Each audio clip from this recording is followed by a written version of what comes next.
It's a good conference so far. The stuff they're talking about is very interesting. Oh yeah, have you been listening? Yeah. Yeah, I've been trying to do my work and listen at the same time, preparing for my own little presentation. Not presentation, I'm speaking tomorrow. Oh, cool. And just talking about the volunteer stuff. I will film you. It will be good. I'm James. I'm here on the second day of the EBM Plus conference, and I'm an MSc student in the STS department on my second year of volunteering for the Your Health, Your Evidence volunteering scheme, schools program. And this year I've also taken over coordinating the program throughout the schools. The conference has been fantastic. I've really enjoyed it.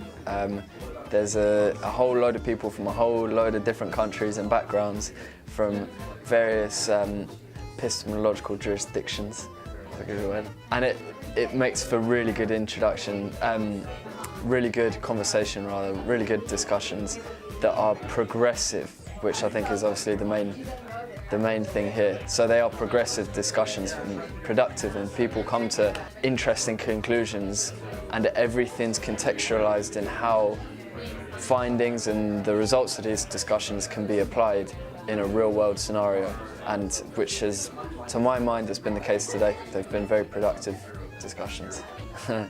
So I did the talk myself. I did a little overview of what the Your Health, Your Evidence program entails. We work throughout schools in London where UCL students, mainly from biosciences backgrounds, go into schools either, usually with another UCL student, they go as a pair, and they run workshops in these schools, usually either an hour or 2 hours long.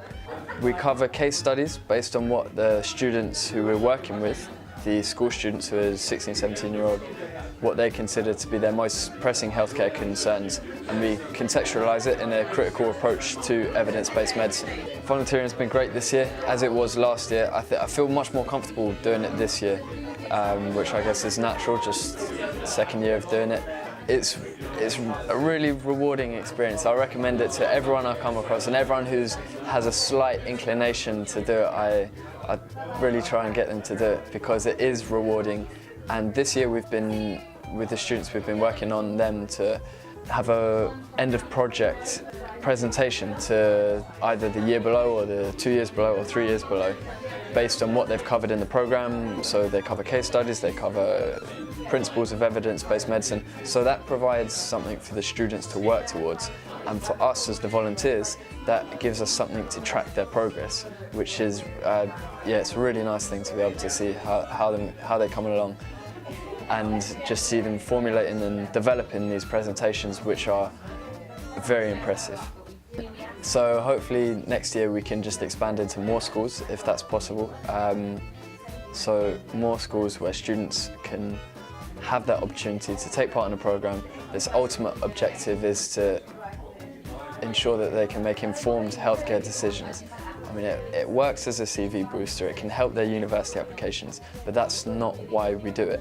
We do it so they can, as I say, make more informed healthcare decisions for themselves, which is very important at that age where you've got some very important healthcare concerns that come to your door or knock on your door, so you have to confront them, and if you're informed when you confront them, that's all the better. That's what the program's about. So hopefully next year we'll expand into more schools throughout London, schools that represent different parts of London, different demographics in London, and so we can get a real proper social impact